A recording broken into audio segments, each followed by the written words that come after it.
பேரு கவிதா. எனக்கு இப்போ 35 வயசாகுது. என்னோட சொந்த ஊரு திருப்பூர் மாவட்டம் பல்லடம். எனக்கு கல்யாணமாகி 2 குழந்தைங்க இருக்காங்க.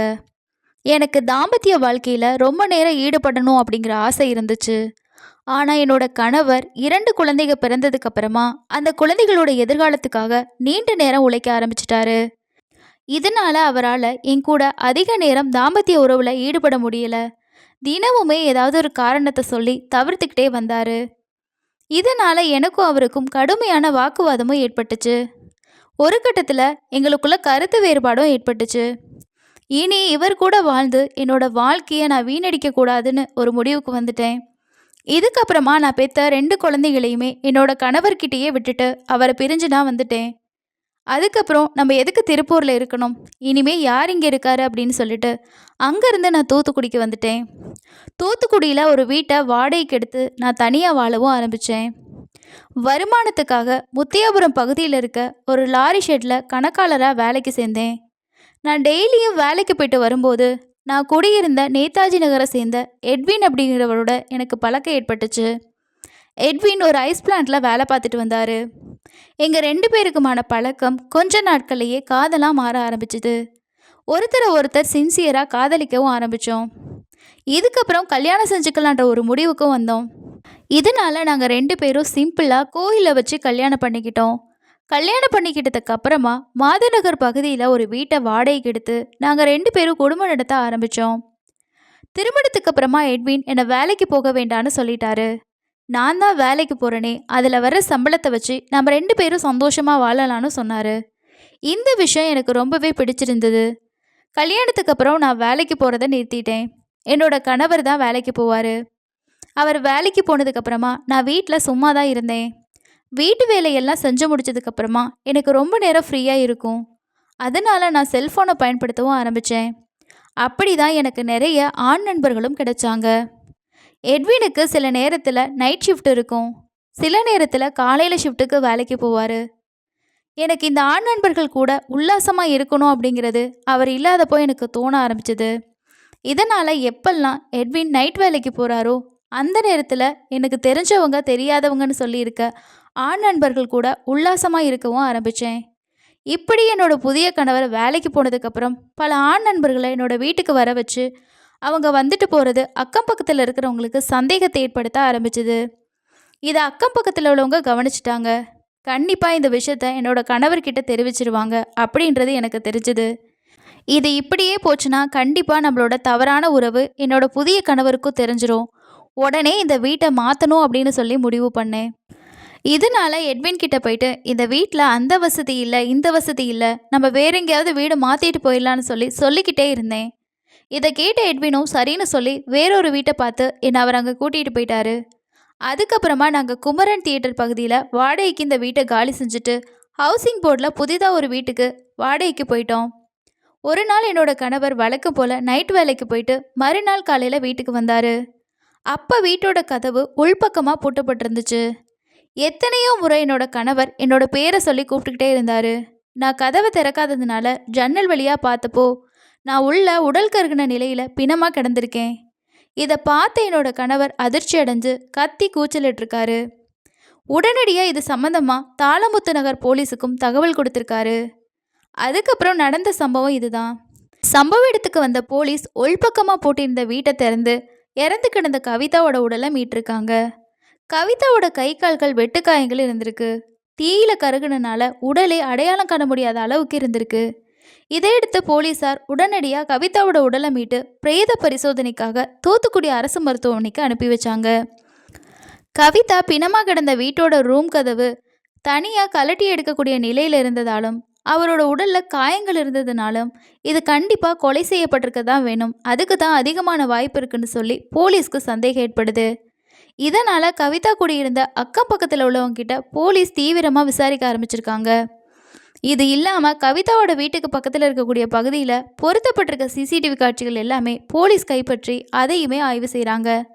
சம்பவம் நடந்த நைட்டு அன்னைக்கு அந்த பகுதியில் பதிவாகியிருந்த செல்ஃபோன் நம்பர்களையும் போலீஸார் கைப்பற்றி அதையுமே தொடர்ந்து விசாரணை செஞ்சுருக்காங்க. மேலும் தனிப்படை அமைச்சு கவிதாவோட அக்கம் பக்கத்து வீட்டில் இருக்க எல்லாரையுமே விசாரிச்சிருக்காங்க. அப்போதான் ஜோதிபாஸ் நகரை சேர்ந்த ஆட்டோ டிரைவரான கருப்புசாமி வயசு 32 அப்படிங்கிறவர் நேற்று நைட்டு கவிதாவோட வீட்டுக்கு வந்துட்டு போனதை ஒரு சிலர் சொல்லியிருக்காங்க. இதை அடுத்து போலீஸார் அந்த ஆட்டோ டிரைவரான கருப்புசாமியை வலைவீசி தேடவும் செய்கிறாங்க. ஒரு கட்டத்தில் கருப்புசாமி அதிரடியாக கைதும் செய்யப்படுறாரு. அவரை காவல் நிலையத்துக்கு கூட்டிகிட்டு வந்த போலீஸ் அவர்கிட்ட விசாரணையை நடத்துகிறாங்க. ஆரம்பத்தில் தனக்கும் கவிதாவோட கொலைக்கும் எந்த விதமான சம்மந்தமும் இல்லைன்னு சொல்லி கருப்புசாமி சொல்லிட்டு இருந்திருக்காரு. ஆனால் போலீஸ் நடத்தின கிடுக்குப்பிடி விசாரணையில் தான் கவிதாவை கொலை செஞ்சு தீ வச்சு எரிச்சு கொண்டதை ஒத்துக்கிட்டு இருக்காரு. அவர் போலீஸ்கிட்ட கொடுத்த அதிர்ச்சி வாக்குமூலம் என்னன்னா, கடந்த சில மாதத்துக்கு முன்னாடி கவிதாவும் அவரோட கணவனான எட்வினும் குமரன் தியேட்டர் பகுதியில் தான் வாடகைக்கு வீடு எடுத்து தங்கியிருந்தாங்க. அதுக்கப்புறம் அவங்க ஹவுசிங் போர்டு பகுதிக்கு மாறிட்டாங்க. அந்த சமயத்தில் அவங்களோட வீட்டில் இருந்த பொருட்கள் எல்லாமே நான் தான் என்னோடய ஆட்டோவில் அங்கேருந்து இங்கே கொண்டு வந்து கொடுத்தேன். அந்த சமயத்தில் நான் அவங்கக்கிட்ட கம்மியாக தான் காசு வாங்கினேன். அப்போ தான் கவிதா உங்களோட செல்ஃபோன் நம்பரை கொடுங்க, வேறு ஏதாவது வேலைன்னா நான் உங்களை கூப்பிட்றேன்னு சொல்லி சொன்னாங்க. என்னோட செல்ஃபோன் நம்பரையும் வாங்கிக்கிட்டாங்க. இதுக்கப்புறம் கவிதா எனக்கு அடிக்கடி ஃபோன் பண்ணி பேசி பழகியும் வந்தாங்க. நானும் அவங்களும் பேசி பழகிட்டு வந்தோம். ஒரு கட்டத்தில் எங்களுக்குள்ளே ஏற்பட்ட இந்த பழக்கம் தகாத உறவாகவும் மாறுச்சு.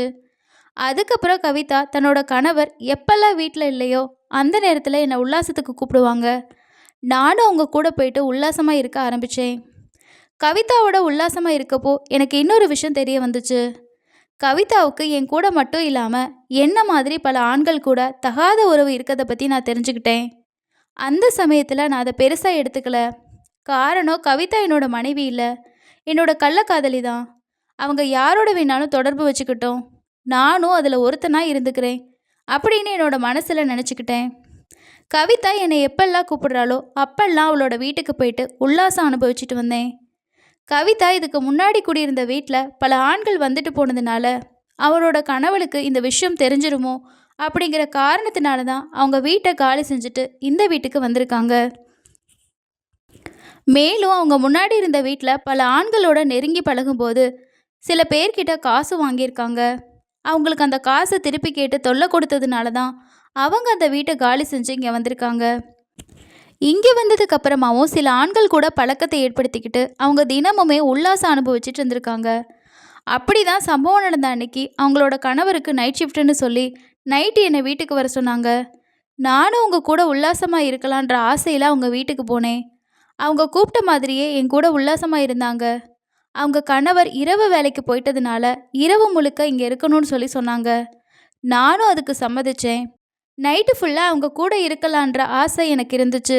அந்த சமயத்தில் நாங்கள் 2 பேரும் தனிமையில் இருந்தோம். அப்போ தான் அடிக்கடி கவிதாவோட ஃபோனுக்கு கால் வந்துக்கிட்டே இருந்துச்சு. அவங்க பல ஆண்கள் கூட தொடர்பு வச்சுருந்தாங்க.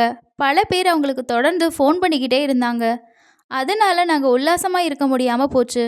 என் கூட உல்லாசமாக இருக்கும்போது திடீர்னு ஏதாவது ஃபோன் வந்துச்சுன்னா கொஞ்சம் இரு நான் பேசிட்டு வரேன்னு சொல்லி கவிதா அந்த ஃபோனோடு போயிட்டு பேச ஆரம்பிச்சிடுவா. ஆனால் அவ்வளோ மணிக்கணக்கில் அந்த ஃபோனில் பேசுவா. எனக்கு அது இடையூறாக இருந்துச்சு. நானும் கவிதா கிட்ட நம்ம உல்லாசமாக இருந்ததுக்கப்புறமா நீ அவங்கக்கிட்ட பேசுன்னு சொல்லி சொன்னேன். அதை அவள் கேட்கவே இல்லை.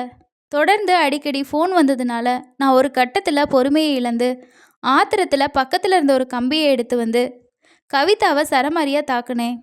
நான் திடீர்னு இப்படி ஒரு தாக்குதலை நடத்துனதுனால இதில் அதிர்ச்சியான கவிதா தன்னை காப்பாற்றிக்கிறதுக்காகவும் உதவிக்காகவும் அக்கம் பக்கத்தில் உள்ளவங்களை கூப்பிடுறதுக்காக வீட்டை விட்டு வெளியே போக முயற்சி பண்ணா.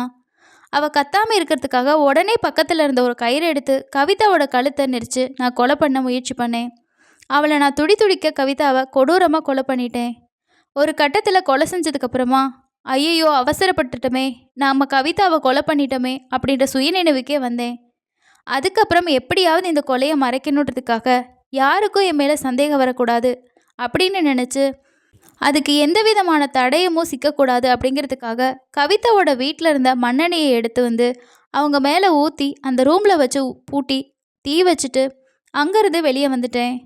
அவங்களோட வீட்டோட கதவு தனியாக கலட்டி எடுக்கிற நிலையில தான் இருந்துச்சு. இதனால் நான் துணிச்சலாக செஞ்சேன். அப்போ தான் என் மேலே சந்தேகம் வராதுன்னு நான் நினச்சேன்.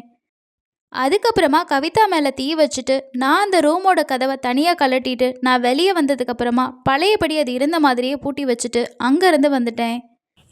அப்போ தான் கதவு பூட்டி இருக்கிறதுனால கவிதா உள்ளேருந்து தற்கொலை செஞ்சுக்கிட்டா அப்படின்றது போலீஸார் எல்லாமே நம்புவாங்க அப்படின்னு நான் நினச்சேன். நான் இப்படி ஒரு சம்பவத்தை செஞ்சேன். அதுக்கப்புறம் மறுநாள் வந்து என்ன நடக்குது ஏது நடக்குது, போலீஸ் கவிதா தற்கொலை செஞ்சுக்கிட்டாங்களா அப்படின்னு நினைக்கிறாங்களா இல்லை கொலைன்னு நினைக்கிறாங்களான்னு சொல்லி நான் கண்காணிக்க ஆரம்பித்தேன். ஆனால் கவிதாவோட உடலில் இருந்த காயங்கள் கொலைதான் அப்படின்னு சொல்லி முடிவாகிருச்சு. கவிதாவோட உடலில் காயங்கள் இல்லாமல் இருந்திருந்தா கண்டிப்பாக இது ஒரு தற்கொலை தான்னு போலீஸ் முடிவு பண்ணியிருப்பாங்க. ஆனால் அவளோட உடலில் இருந்த காயங்கள் இதை காட்டி கொடுத்துருச்சு. மறுநாள் நான் வந்து கவிதாவோட வீட்டில் போலீஸ் என்ன செய்கிறாங்கன்னு சொல்லி மறைஞ்சிருந்து பார்த்தேன். போலீஸோட நடவடிக்கைகள் எல்லாத்தையுமே கண்காணித்தேன். அப்போ தான் போலீஸ் அக்கம் பக்கத்தில் விசாரிக்கிறப்போ நான் கவிதா வீட்டுக்கு வந்து போன தகவலை உங்ககிட்ட சொல்லிட்டாங்க. இதை கேட்டு நான் அதிர்ச்சி அடைஞ்சு கண்டிப்பாக போலீஸ் என்னை கண்டுபிடிச்சிருவாங்கன்னு தலைமறைவாகிட்டேன். ஆனால் போலீஸ் எப்படியோ என்னோடய மொபைல் நம்பரை வச்சு நான் இருக்க இடத்த கண்டுபிடிச்சு என்னை கைது செஞ்சுட்டாங்க. இதுதான் கவிதாவோட கள்ளக்காதலனான கருப்புசாமி கொடுத்த வாக்குமூலம். ஆரம்பத்தில் கருப்புசாமி இந்த கொலைக்கும் தனக்கும் எந்த தொடர்பும் இல்லைன்னு சொல்லி நடித்தான். ஆனால் அதுக்கப்புறம் போலீஸோட கிடுக்குப்பிடி விசாரணையில் உண்மை எல்லாமே வெளியே வந்துருச்சு. தற்கொலை வழக்காக பதிவு செஞ்ச வழக்கை கொலை வழக்காக மாற்றி கருப்புசாமியை கைது செஞ்ச போலீஸ் கோர்ட்டில் ஆஜர்படுத்தி சிறையிலே அடைச்சாங்க. இந்த சம்பவம் அந்த பகுதியில் பெரும் பரபரப்பையும் அதிர்ச்சியையும் ஏற்படுத்துச்சு. இதை பற்றி உங்களோட கருத்துக்களை கீழே இருக்கக்கூடிய கமெண்ட் செக்ஷனில் ஷேர் பண்ணுங்கள். எப்போவுமே இது போன்ற தகாத உறவுகள் எல்லாமே கண்டிப்பாக ஒரு கொலையில் முடியும் அப்படிங்கிறதுக்கு இந்த சம்பவமும் ஒரு சாட்சியாக இருக்குது. அடுத்த இன்னொரு வீடியோவில் சந்திக்கலாம். நன்றி.